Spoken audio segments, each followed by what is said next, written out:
What is the rest of the season going to look like ratings-wise for the WNBA? Are people still going to care? Let's get into it. Today, we're diving into one of the biggest missteps the WNBA has made this season. That's right. We're talking about how the league fumbled the bag by not fully embracing the undeniable star power of Caitlin Clark. All right, let's break it down. Caitlin Clark isn't just another player. She's the rocket fuel that the WNBA has been desperately waiting for. Think of the WNBA as a car that's been cruising along for almost 30 years, sometimes running on fumes. But then Caitlin comes along like premium gas, and suddenly the engine roars to life. Fans from college, she brought them. Record-breaking viewership, she achieved it. Packed arenas, well, you know it. Here's the thing though. When asked about Caitlin, WNBA Commissioner Cathy Engelbert gave her a brief shout out and then started talking about other players like Angel Reese and Cameron Brink. Engelbert is WNBA Commissioner. The Caitlin Clark phenomenon. How do you describe it? She's clearly an unbelievable player, came in with an unbelievable following, has brought a lot of new fans to the league. If you look at our historic season around our attendance, our viewership, Caitlin, Angel Reese, Rakia Jackson, Cameron Brink, this class of rookies, we will be talking about them a generation from now. I noticed when you're asking about Caitlin a lot, you bring up other rookies as well. No league's ever about one player. That player could get hurt or whatever. So I think it's just to give recognition that in sports, people watch for compelling content and rivalries. And you can't do that alone as one person. Listen, I'm all about highlighting the talent in the league, but the commissioner completely missed the point. Caitlin Clark is the rocket fuel. The others, great players, but they're not the main fuel. You and me are a perfect example of what Caitlin Clark did. I've never been to a WNBA game. I've never even watched an entire WNBA game until this season. I watched several this year. I went to a couple Caitlin Clark games, and I quite frankly won't watch the WNBA playoffs now that she's out. Engelbert tried to make it about the whole team when the moment was really about Caitlin's undeniable impact. This isn't just a case of no player is bigger than the game, of course. Basketball is a team sport, but we're living in 2024 where fandom has shifted big time. Social media has transformed the way fans connect with players. Today is all about have star, will follow. People aren't just fans of teams, they're fans of players. And they follow those players wherever they go. If fans had the power to choose the MVP, Caitlin Clark would be racking up MVP titles for the next 100 years. No question. That's just how massive her popularity is. The WNBA is falling apart without her now.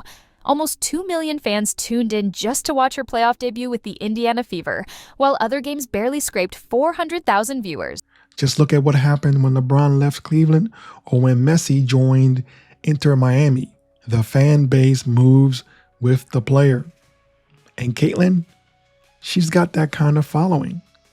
Caitlin is the Taylor Swift in sneakers. She is her own economy. It's our first time here, so we're just excited to come from Iowa, to come here, help support women's sports, basketball, Caitlin Clark, the whole business. I love it, to be able to come here, have fun, give my daughter the trip up. It's a trip of a lifetime. My wife talked me into getting season tickets last year, and I'm so glad she did because we enjoy the heck out of this. This is just amazing. We're ready to scream our lips off. Yeah, I'm ready to lose my voice. It's pretty exciting because I like Caitlin Clark and she's pretty exciting to watch. She's an inspiration because all of her moves and tricks teaches me like some of them and her three-pointers that she makes. She's such awesome and I want to be like her one day. She's one of my favorite players. Something about her, the way her aggression, the way she plays, how she doesn't take any hate, I love it. Enough said. The WNBA leadership has been blind to that dynamic. They're so focused on pushing the it's a team sport narrative that they've missed out on the fact that fans today want a star to rally around. Now let's get into some cold, hard numbers. The Indiana Fever, led by Caitlin Clark, drew massive TV ratings. Game 1 of their playoff series against the Connecticut Sun pulled in 1.8 million views. Game 2? Well, that skyrocketed to 2.5 million viewers, peaking at 3.5 million. That's more than 4 times what the New York Liberty, another playoff team, was drawing in viewership. In fact, the Fever pulled in more eyeballs than all the other games combined. Compare that to the semifinals after Caitlin and the Fever were eliminated. The attendance at the Connecticut Sun Minnesota Lynx game, well, that was 8,506 in attendance. We're talking about playoff basketball here, not a preseason scrimmage, and they're barely getting more than 8,000 butts in the seats. That's somewhat embarrassing for a league that's been around for nearly 30 years, don't you think?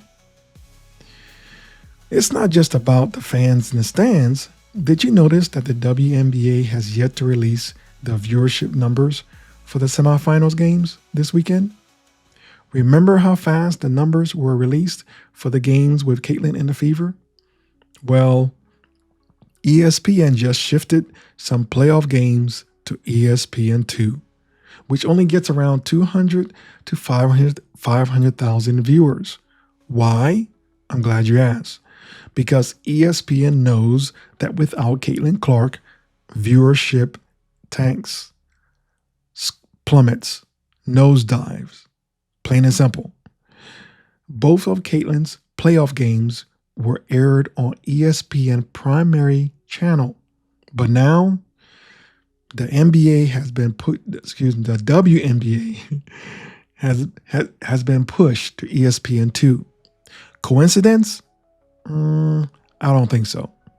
If we connect the dots, this move by ESPN tells us that the viewership numbers from the semifinals is in the mid to high 400,000. Well, I guess the fans have spoken. Here's where it gets even worse for the WNBA. Fans aren't just disappointed, they're checking out completely. When a star player like Caitlin Clark gets eliminated, fans feel personally slighted. And let me tell you, when fans feel that way, well, they don't just complain online.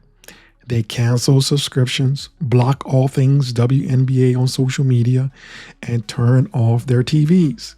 I've seen comments on people saying they canceled their league pass as soon as the Fever were out. Others have said they won't watch another game until next season. And honestly, who can blame them? The WNBA had a golden opportunity to ride Caitlin's wave. And instead, well, they let it fizzle. One fan put it perfectly, saying, if Caitlin was still in, these games would never be on ESPN2. That's not just opinion. That's just straight facts. Now here's the kicker. The WNBA is constantly talking about growing the game, about elevating women's sports, and about increasing exposure. Well, Caitlin Clark was their opportunity. Ticket sales? Let's talk facts. They grew by 16% in 2023, but in 2024, with Caitlin, they exploded by 93%. Without her, it would have taken until 2030 to see those numbers. Gift wrapped with a bow on top. And what did they do with it? Well, they fumbled it. If the league had fully embraced her star power, we would be seeing sold out arenas and record-breaking viewership every game. Instead, the WNBA leadership seems scared to admit that one player could make such a big difference. But let's get real here. That's how sports work. Michael Jordan elevated the NBA. Tiger Woods transformed golf. Caitlin Clark has the potential to do the same for the WNBA, but only if the league wakes up and embraces that reality. Without her, they're in serious trouble. The league's leadership needs to stop downplaying her importance and start leaning into her star power. Otherwise, they'll continue to lose fans, viewership, and most importantly, momentum. At the end of the day, the numbers don't lie. Caitlin Clark is a generational talent, and the WNBA is making a big mistake by not putting her front and center. If they don't fix this soon, they're going to find themselves stuck in neutral while the rest of the sport world moves on. Thanks for tuning in, everyone. Let me know your thoughts in the comments. Do you think the WNBA is blowing it by not fully embracing Caitlin Clark? Drop a like if you agree, and don't forget to subscribe for more sports takes like this one. Until next time, keep balling.